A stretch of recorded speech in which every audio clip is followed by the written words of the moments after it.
Hello there, friend. Have you ever woken up in the morning, looked in the mirror, and thought, is this really what getting older has to feel like? Maybe your joints creak a little louder than they used to, or that afternoon nap feels less like a luxury and more like a necessity. I get it. But what if I told you that the years ahead could be some of the most vibrant, energized, and fulfilling ones of your life? That's right. Adding 10 more healthy years isn't just a dream. It's entirely possible. And it doesn't require fancy gadgets, strict diets, or running marathons. It's about small, simple habits that fit into your life, just as it is today. So, let's talk about 5 of those habits. And don't worry, we're starting slow. No overwhelm, no judgment. Just practical, doable steps that'll have you feeling stronger, sharper, and more like yourself. Again, ready? Let's dive in. Habit 1. Move, but make it joyful. When I say move, I'm not talking about sweating it out at the gym or training for a triathlon, unless that's your thing, of course. Movement after 60 is about finding ways to keep your body awake and engaged.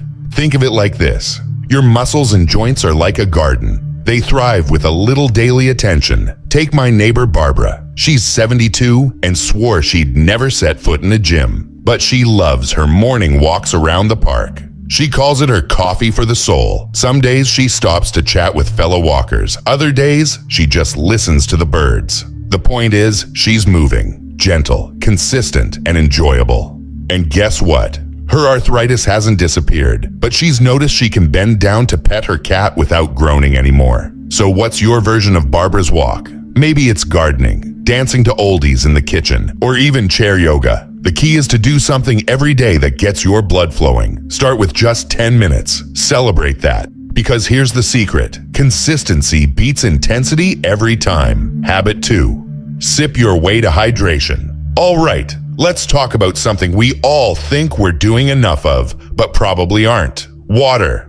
Now I know. Drink more water.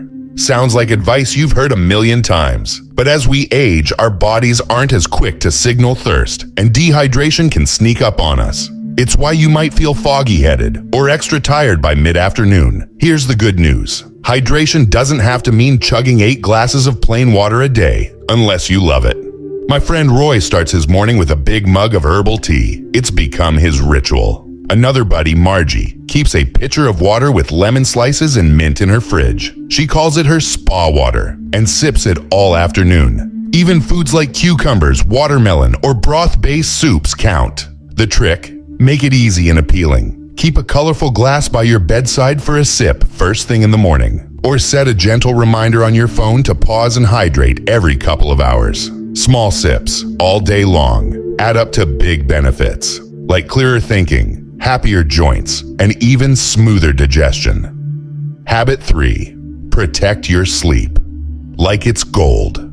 Raise your hand if you've ever blamed getting older for those nights when sleep feels elusive.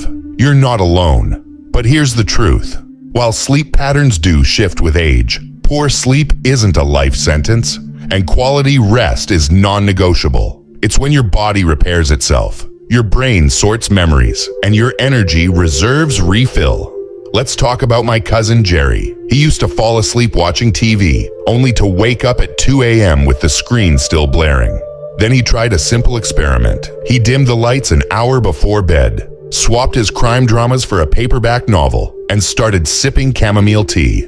Within a week, he was sleeping through the night. Was it magic? No, it was a routine. Your turn. Start by creating a wind-down ritual. Maybe it's a warm bath, soft music, or light stretches. Keep your bedroom cool and dark. Blackout curtains work wonders. And if you're tempted to scroll through your tablet at night, try charging it in another room. Your brain will thank you. Now, I want to pause here, because these first 3 habits are a lot to absorb, and I don't want you to feel rushed.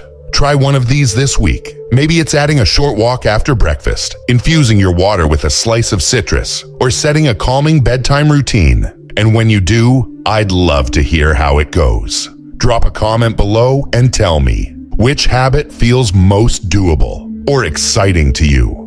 Remember, friend, this isn't about overhauling your life overnight. It's about making small, kind choices that honor the incredible person you are right now. So go ahead, pour yourself a glass of water, stretch those arms toward the sky, and I'll meet you back here soon to chat about the next 2 habits. Until then, take good care. You've got this. Welcome back. I hope you've been treating yourself to a little extra movement, hydration, and rest since we last chatted. Remember, progress, not perfection, right? Now, let's talk about the next 2 habits that can truly transform how you feel in this next chapter of life. These might surprise you. They're not about what you do as much as how you do it. Let's dive in. Habit number 4, nourish, but keep it simple. Food. Oh, food. It can be such a joy or such a chore as we get older. Maybe cooking for a crowd feels overwhelming now, or you're stuck in a rut of the same 3 meals. But here's the thing. Nourishing your body doesn't have to mean complicated recipes or counting every calorie. It's about leaning into what fuels you and brings you pleasure. Take my brother-in-law, Sam. After his wife passed, he lived off toast and scrambled eggs for months. Then one day, his granddaughter handed him a ripe tomato from her garden and said, "Grandpa, try this. It tastes like sunshine." That tomato sparked something. Now he grows herbs on his windowsill and makes big, colorful salads topped with grilled chicken or beans. He says it's his art project for the day. You don't need a garden to eat well, though. Start by adding one colorful thing to your plate each meal. A handful of berries, some roasted carrots, or even a slice of avocado on toast. And don't fear fats. A drizzle of olive oil or a sprinkle of nuts keeps your brain sharp and your heart happy. If chopping veggies feels tough, grab pre-cut frozen ones. They're just as nutritious. And hey, let's talk treats. Dark chocolate? Yes. A scoop of ice cream? Absolutely. Food is meant to be enjoyed, not policed. The goal here isn't restriction, it's celebration. Celebrate your body by giving it wholesome, delicious fuel. Habit 5. Cultivate your tribe. Now this one's close to my heart. We've all heard the saying, no man is an island, but as we age, it's easy to let connections slip. Maybe friends have moved away, or it feels harder to get out. But here's the truth. Staying connected isn't just good for your mood. It's medicine for your body. Studies show that strong social ties can lower blood pressure, reduce stress, and even help you live longer. Let me tell you about my friend Gloria. She's 78 and lost her husband 5 years ago. For a while, she barely left the house. Then she joined a book club at her local library. Not because she loves reading, though she does, but because she craved conversation. Fast forward to today. That book club turned into a walking group, then a weekly potluck. Gloria says, "Some days we talk about novels. Most days we just laugh, but I never come home feeling lonely." Your tribe doesn't have to be big. It could be a weekly phone call with a cousin, a coffee date with a neighbor, or even an online group that shares your hobbies. Not tech savvy. Ask a grandkid to help you set up a video call. They'll love feeling needed. And if you're thinking, "But I've always been a loner," that's okay. Even small interactions, chatting with a cashier, waving to a passerby, count. The key is to keep your heart open and your calendar flexible. There you have it, nourishing your body and your spirit. These 2 habits aren't about adding more to your to-do list. They're about savoring what's already within reach. A vibrant meal, a good laugh, a shared memory. These are the moments that stitch together a life well lived. Before we wrap up the final piece of this puzzle, I'd love to hear from you. Have you rediscovered a love for cooking lately? Or reconnected with someone who lights up your day? Tell me about it in the comments below. Your stories inspire all of us. And remember, friend, this journey isn't about chasing youth. It's about embracing the wisdom, joy, and strength that come with these years. So go ahead, stir something delicious, call someone you adore, and know that the best is yet to come. I'll meet you right here soon to tie it all together. Well, here we are, friend, the final piece of our puzzle. And let me tell you, I've loved sharing this time with you. We've covered a lot, haven't we? From joyful movement to soul-nourishing meals, from the magic of sleep to the power of connection. But before we wrap up, let's tie it all together. Because these habits aren't just a checklist. They're the ingredients for a life that's not just longer, but richer. Let's take a quick stroll down memory lane. First, we talked about moving in ways that spark joy, your version of Barbara's morning walk. Then we laughed about how hydration doesn't have to be boring. Spa water forever, right? We gave sleep the respect it deserves, rediscovered the art of eating with pleasure, and celebrated the people who make our hearts feel light. Now here's the million-dollar question. How do you make these habits stick without feeling overwhelmed? The answer's simpler than you think. Start where you are. You don't need to overhaul your life by tomorrow. In fact, I'd argue that's the worst thing you could do. Instead, pick one habit that resonates with you this week. Maybe it's adding a veggie to your lunch or calling an old friend.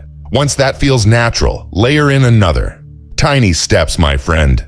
They're the secret to big changes. And let's talk about setbacks, because they will happen. There'll be days when you skip your walk, forget to drink water, or snap at your grandkids. That's okay. This isn't about being perfect. It's about showing up for yourself again and again with kindness. Progress isn't a straight line. It's a gentle spiral, always moving upward. The heart of it all, your why. Let me share a story. My Aunt Marie lived to 94. She gardened until her last summer, and her secret wasn't kale or yoga. It was curiosity. She'd say, "I want to see what happens next." That's your why. Maybe yours is watching your grandkids graduate, traveling somewhere new, or simply waking up feeling good in your body. Hold on to that. Write it on a sticky note, tuck it in your wallet, or whisper it to yourself in the mirror. That's your fuel. We've all heard the saying, it's never too late. But let me tell you, it's true. Your body is remarkably forgiving. Whether you're 60, 75, or 90, it's never too late to nurture it. Think of it like tending a garden. Even if the soil's been neglected, a little care can bring it back to life. All right, friend, it's time for us to part ways, but not before I leave you with this. You are worth every bit of effort. These years, they're yours to claim. So go ahead, dance in your socks, savor that afternoon tea, and hug someone you love a little tighter. Before you go, I'd love to hear from you. What's your why? What habit are you excited to try? Let's cheer each other on in the comments below. And if you found this helpful, do me a favor. Hit that like button and subscribe to the channel. It helps more folks like you find these conversations, and I'd be honored to have you back. Thank you for spending this time with me. Remember, age isn't a limitation, it's an invitation. An invitation to slow down, savor the moments, and live with intention. So here's to you, friend. Here's to 10 more years and beyond of laughter, love, and living fully.